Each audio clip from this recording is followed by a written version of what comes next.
on the spine was the author's Emaya F. Alexander. Good bog, I thought. He is another Alex. Then I leafed through, standing in his pyjamas and bare nogas, but not feeling one malinky bit cold, the cottage being warm all through, and I could not pity what the book was about.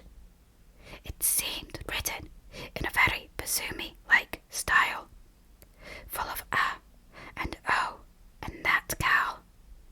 But what seemed to come out of it was that all ladies nowadays were being turned into machines, and that they were really you and me and him and kiss my sherries, more like a natural growth like a fruit.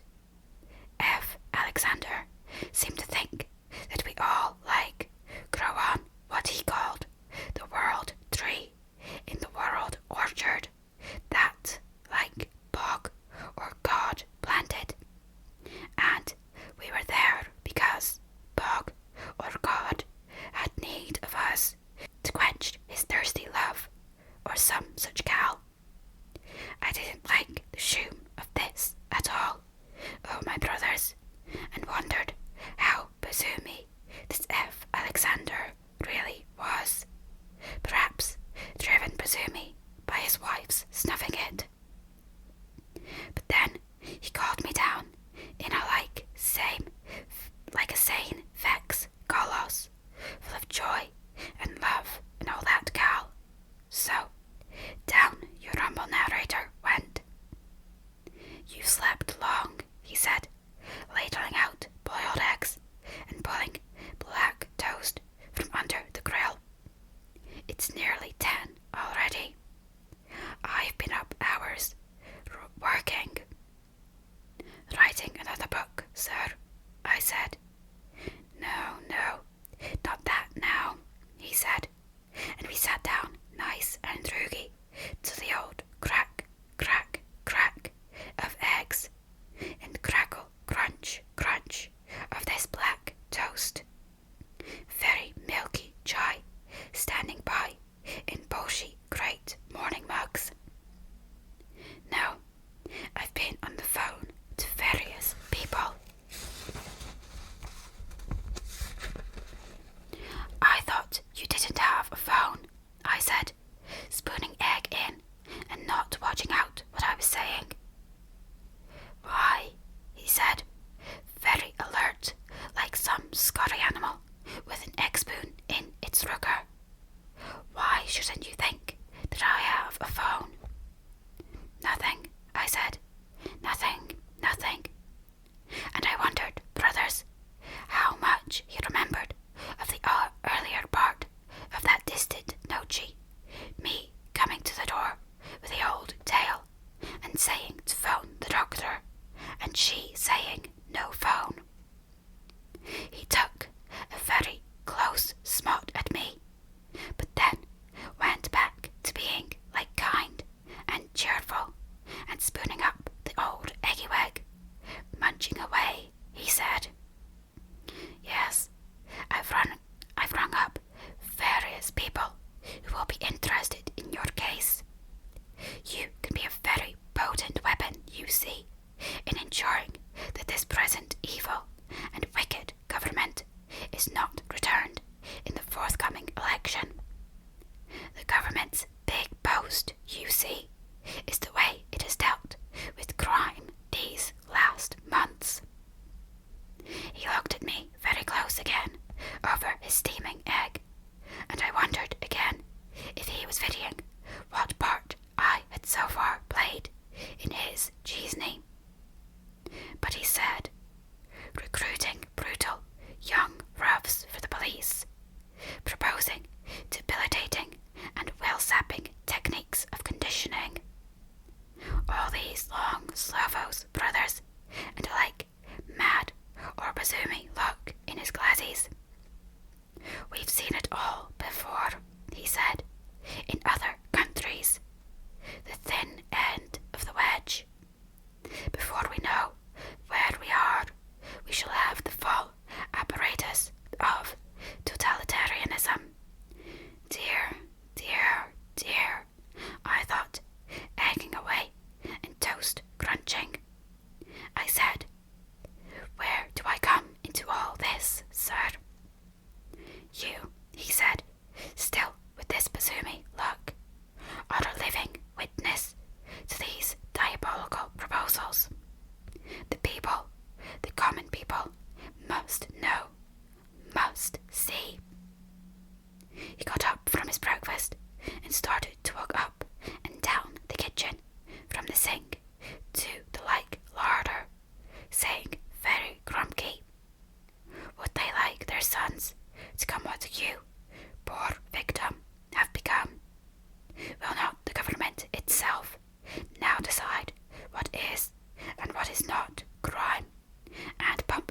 Subies, which were very galley and all stained with cancer smoke. Some of us have to fight. There are great traditions of liberty to defend. I am no partisan man. Where I see the infamy, I seek to erase it. Party names mean nothing. The tradition of liberty means all.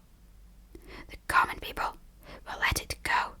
Oh yes, they will sell liberty for a quieter life. That is why they must be prodded. Prodded. And here, brothers, he picked up a fork and stuck it 2 or 3 razes into the wall, so that it all got bent.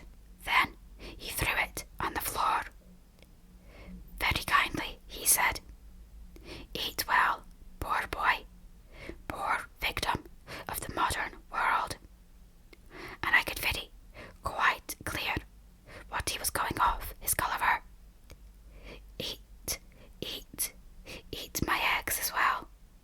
But I said, "And what do I get out of this? Do I get cured of the way I am?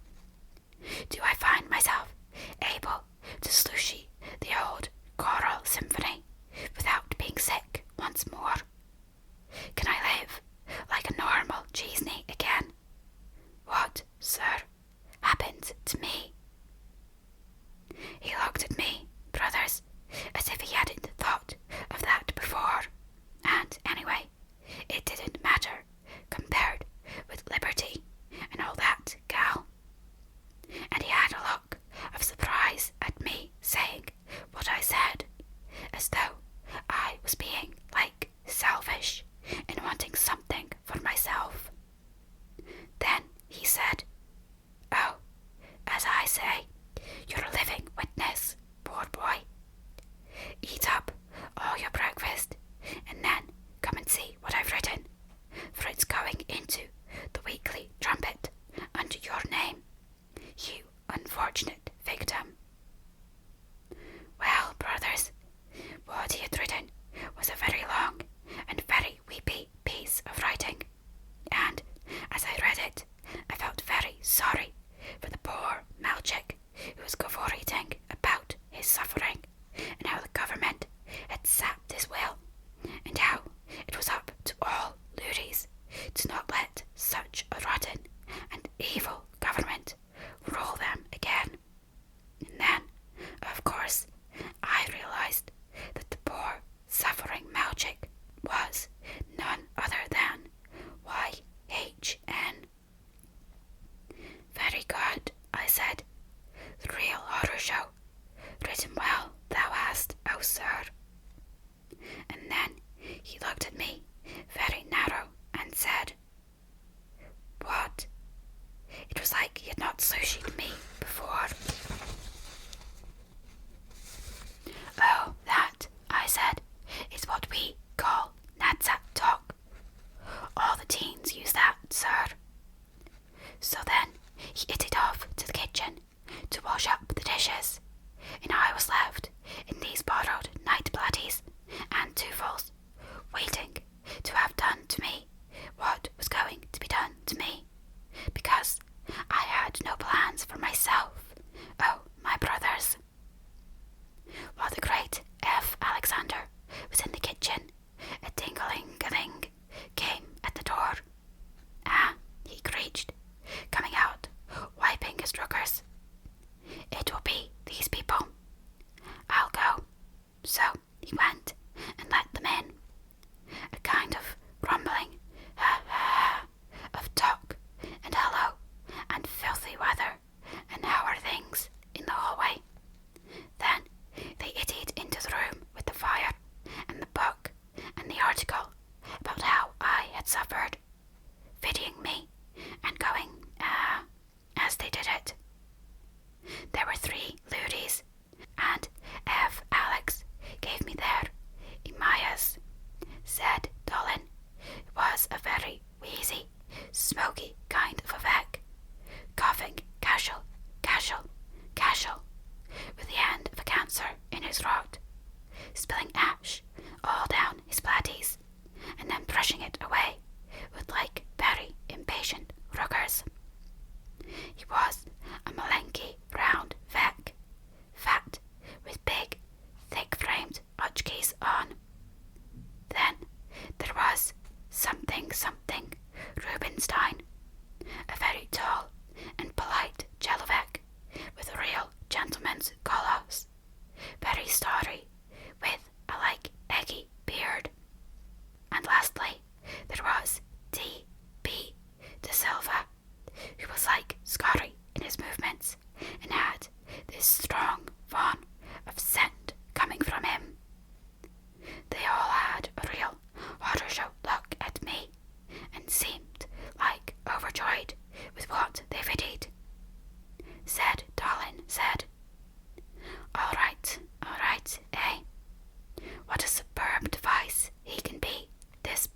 showing his stained subies, his glasses mad.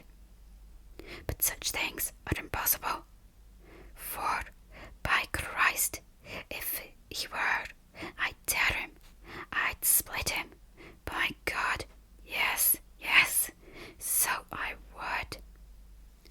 There, said D.B. De Silva, stroking his chest like he was a doggy to calm him down. It's all in the past. It was other people altogether. We must help this poor victim. That's what we must do now, remembering the future and our cause. I'll just get my platties, I said, at the stairfoot, that is to say, clothes, and then I'll be eating off all of my oddy knocky. I mean, my gratitude for all, but I have my own Jeesney to live, because, brothers, I wanted to get out of here real scotty. But Zed Dolan said, "Ah, no, we have you, friend, and we keep you. You come with us. Everything will be all right, you'll see."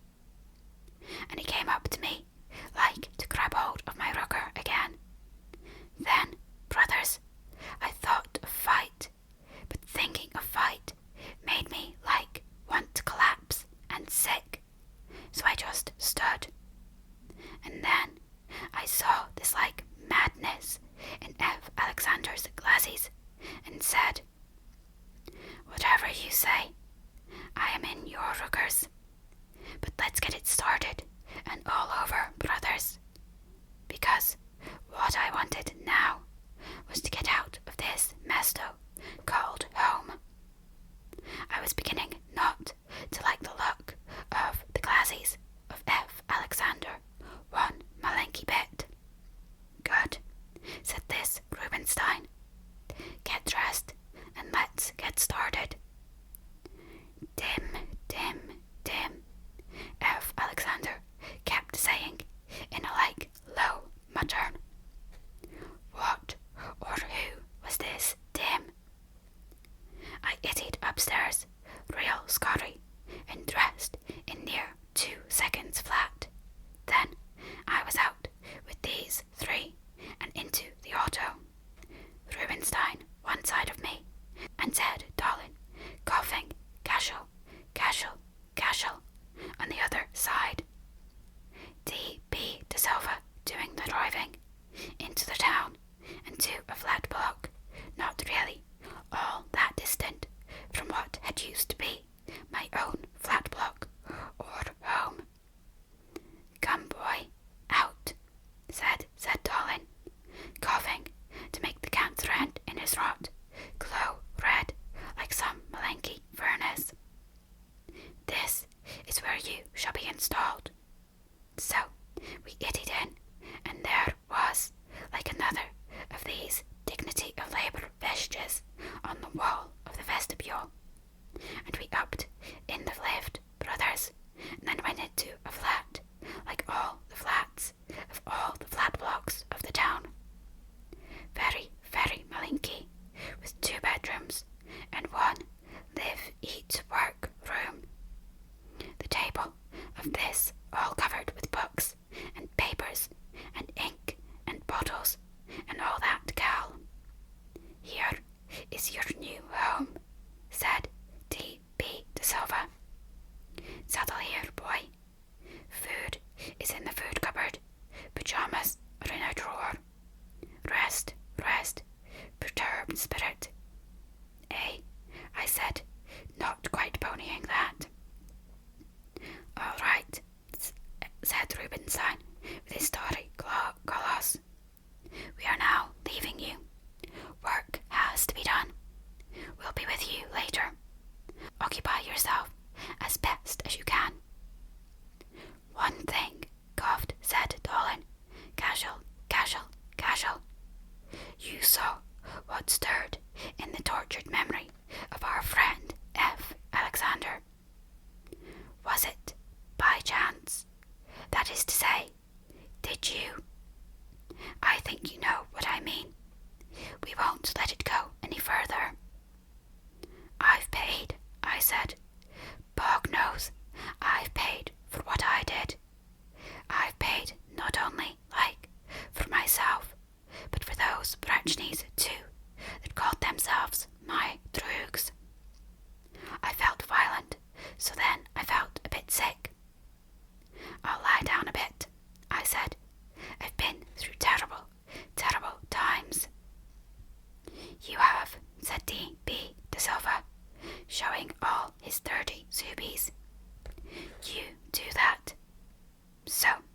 they left me, brothers.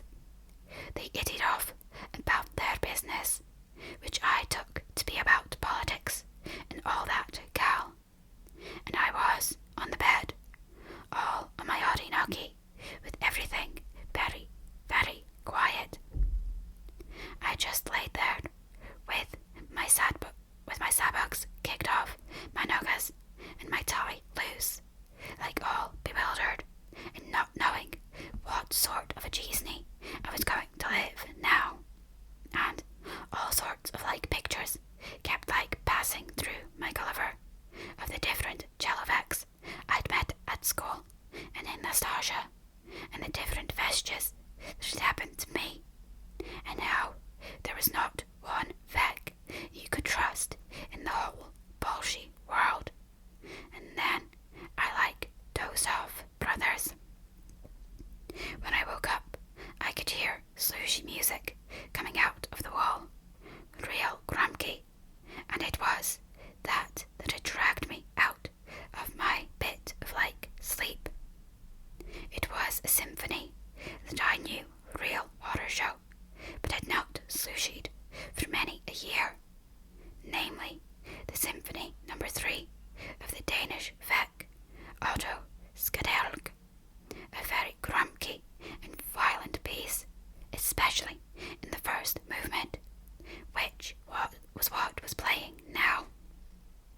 I slushied for 2 seconds in interest and joy, but then it all came over me, the start of the pain and the sickness, and I began to groan deep down in my kishkas, and then there I was, me who had loved music so much, crawling off the bed and going oh, oh, oh to myself, and then bang, bang, banging on the wall, screeching, stop, stop it, turn it off. But it went on, and it seemed to be louder, so I crashed at the wall till my knuckles were all red, grubby, and torn skin, screeching and screeching, but the music did not stop. Then I thought I had to get away from it, so I lurched out of the Malinky bedroom and ittied Scotty to the front door of the flat. But this had been locked from the outside, and I could not get out. And all the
litzos of Chelovex in the streets, looking at me from above.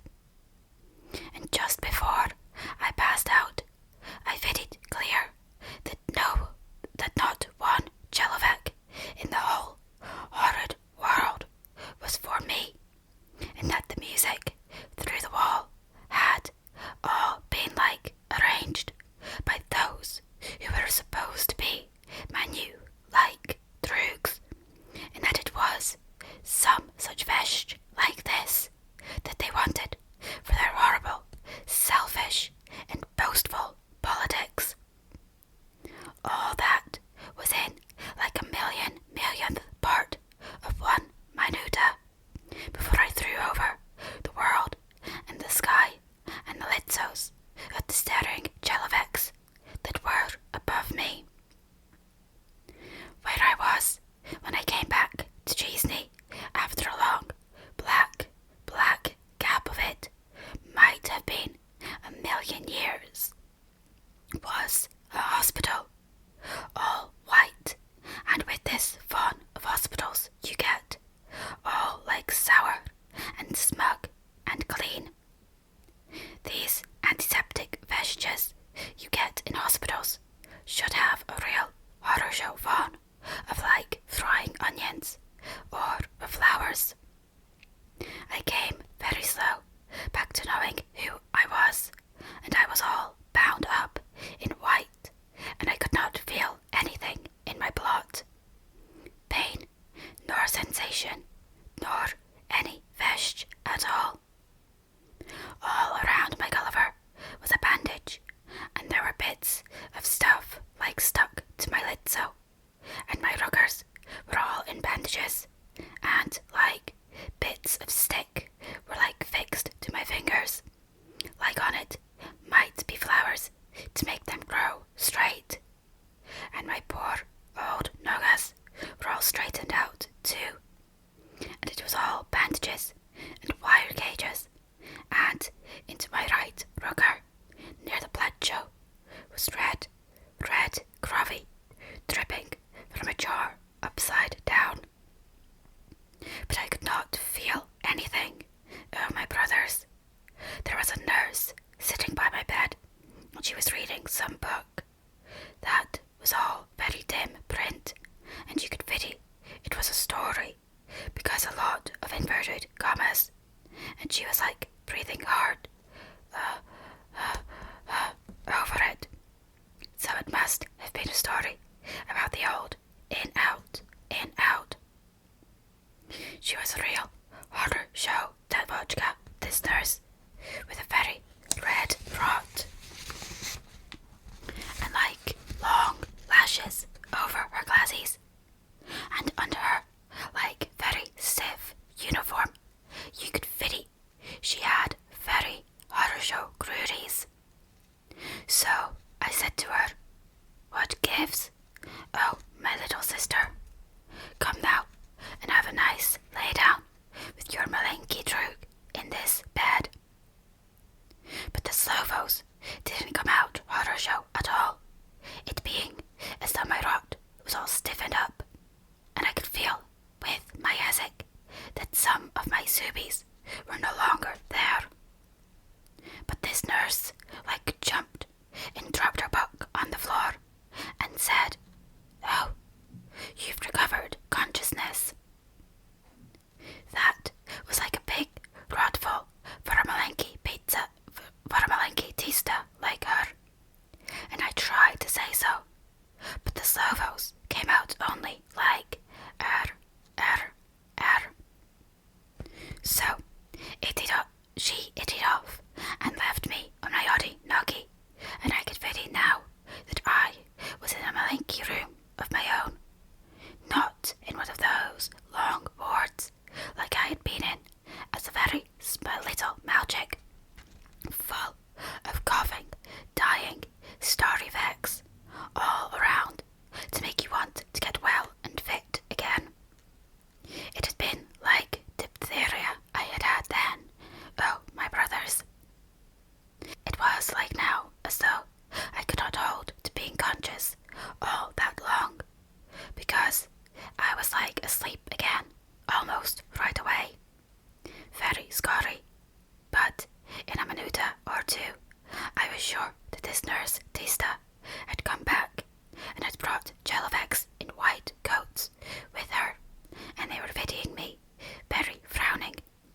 tried to say.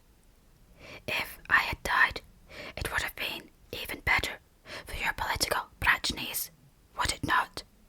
Pretending and treacherous droogs as you are. But all that came out was er, er, er. Then one of these three seemed to hold out a lot of bits cut from cassettas, and what I could pity was a horrible picture of me, all groggy, on a stretcher, being carried off, and I seemed to remember a kind of a popping of lights, which must have been photographer Vex. Out of one glass I could read headlines, which were sort of trembling in the rugger of the Jelovec that held them, like boy victim of criminal reform scheme and government as murderer. And then there was a picture of a Vec that looked familiar to me, and it said out, out, out. And that would be the minister of the inferior or interior. Then the nurse-tista said, "You shouldn't be exciting him like that. You shouldn't be doing anything that will make him upset. Now, come on, let's have you out." I tried to say out, out, out, but it was again. Anyway, these three political Vecs went, and I went too, only back to the land, back to all blackness, lit up by odd dreams, which I did not know whether they were dreams or not. Oh, my brothers. For instance, I had this idea of my whole plot or body being emptied of, as it might be, dirty water, and then filled up again with clean.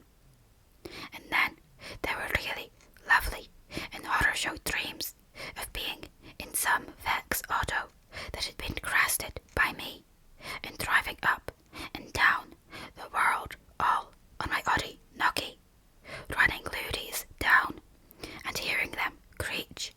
They were dying, and in me no pain and no sickness.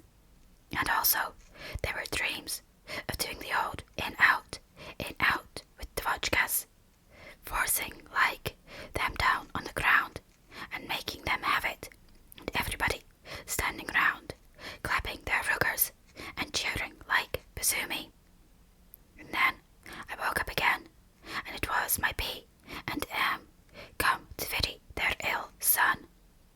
My M boo-hooing real horror show. I could go for it a lot better now, and could say, well, well, well, well, well, what gives? What makes you think you are welcome? My papa said in a ashamed way, "You were in the papers, son. It said they had done great wrong to you. It said how the government drove you to try and do yourself in. And it was our fault too, in a way, son. Your home. When all's said and done, son."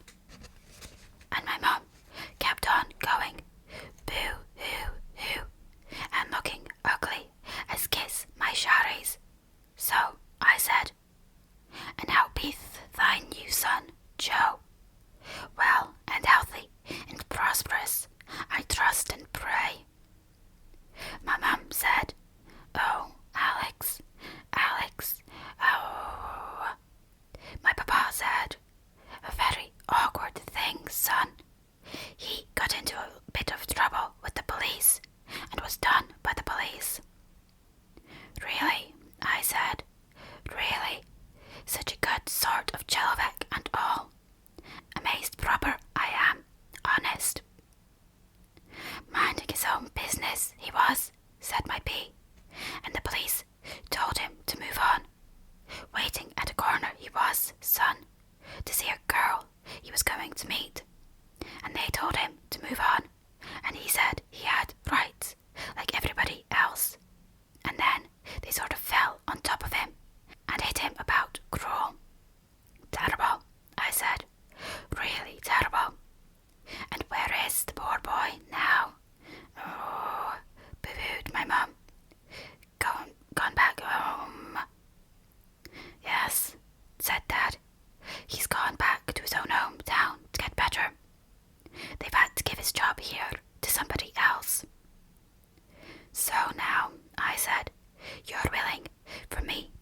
have a look at these and to tell us what you think about them, all right?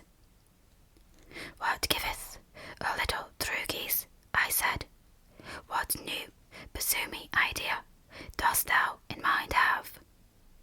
So they both had a embarrassed smack at that, and then they sat down either side of the bed and opened up the book. On the first page there was a photograph of a bird nest full of eggs. Yes, one of these Dr. X said. A bird nest, I said, full of eggs. Very, very nice. And what would you like to do about it? The other one said. Oh, I said, smash them. Pick up the lot and throw them against a wall or a cliff or something, and then pity them all smash up real horror show. Good, good, they both said, and then the page was turned. It was like a picture of one of these polishy great birds called peacocks, with all its tail spread out in all colours, in a very boastful way. Yes, said one of these Vex. I would like, I said, to pull out all those feathers in its tail, and sushi it Creech Blue Murder for being so boastful. Good, they both said. Good, good, good. And they went on, turning the pages. There were pictures of real horror show dvotchkas, and I said I would like to give them the old in-out, with lots of ultra-violence. They were pictures of Chelovex being given the butt straight in the lidso, and all red, grovy everywhere. And I said I would like to be in on that. And there was a picture of the old Nagoy Droog of the prison Charlies carrying his cross up a hill, and I said I would like to have the old hammer and nails. Good, good, good, I said. What is all this? Deep hypnopedia, or some such slovo, said one of these two Vex. You seem to be cured. Cured, I said. Me tie down to this bed like this, and you say cured. Kiss my sharries, is what I say. Wait, the other said. It won't be long now. So I waited, and oh, my brothers, I got a lot better, munching away on eggy eggs and lumpticks of toast, and beating bolshy great mugs of milky chai.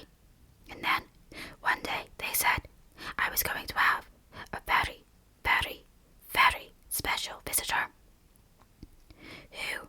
I said, while he straightened the bed and combed my luscious glory for me having the bandage off now for my Gulliver, and the hair growing again. You'll see, they said, and I viddied all right. At 2:30 of the afternoon, there were all photographers and men from gazettas with notebooks and pencils and all that cow. And, brothers, they near trumpeted a bolshy fanfare for this great and important Vec who was coming to viddy your humble narrator.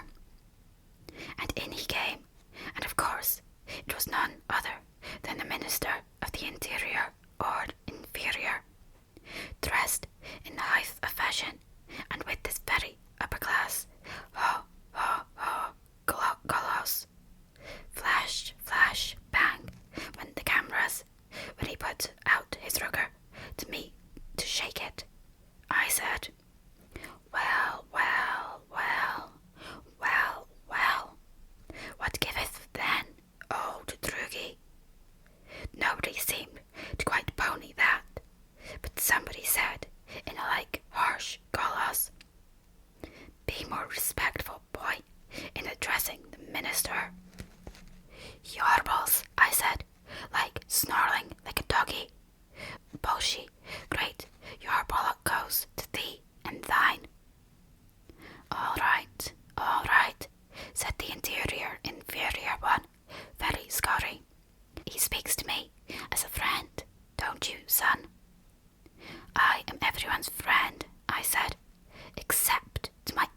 enemies.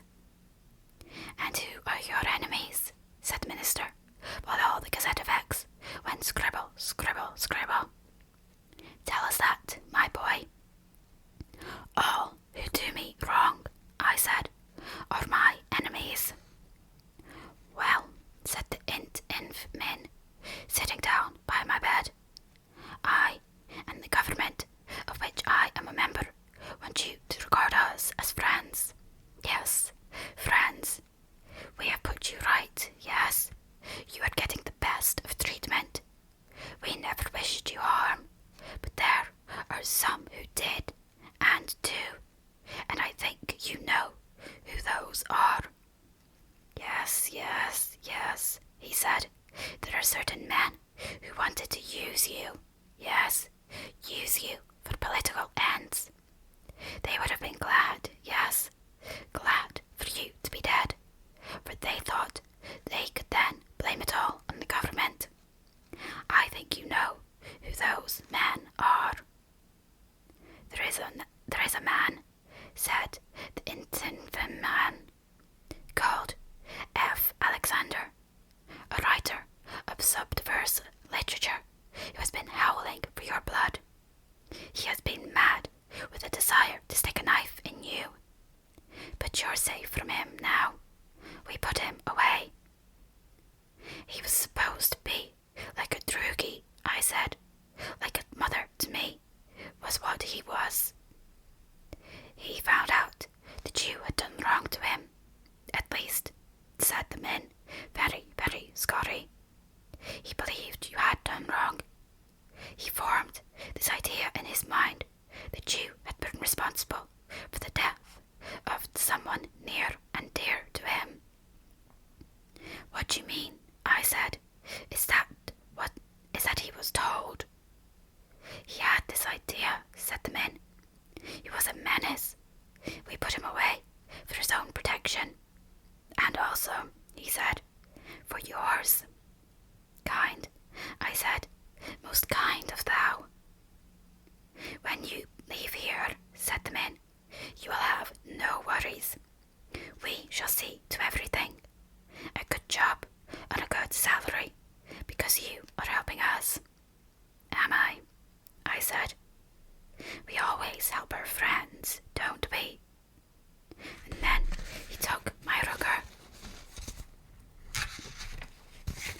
And Samvek screeched, smile, and I smiled like Bazumi, without thinking, and then flash, flash, crack, flash, bang. There were pictures being taken of me and the infinite men, all droogie together. Good boy, said this great Jelovek. Good, good boy. And now, see, a present. What was brought in now, brothers, was a big, shiny box, and I made it clear what sort of a fish it was. It was a stereo,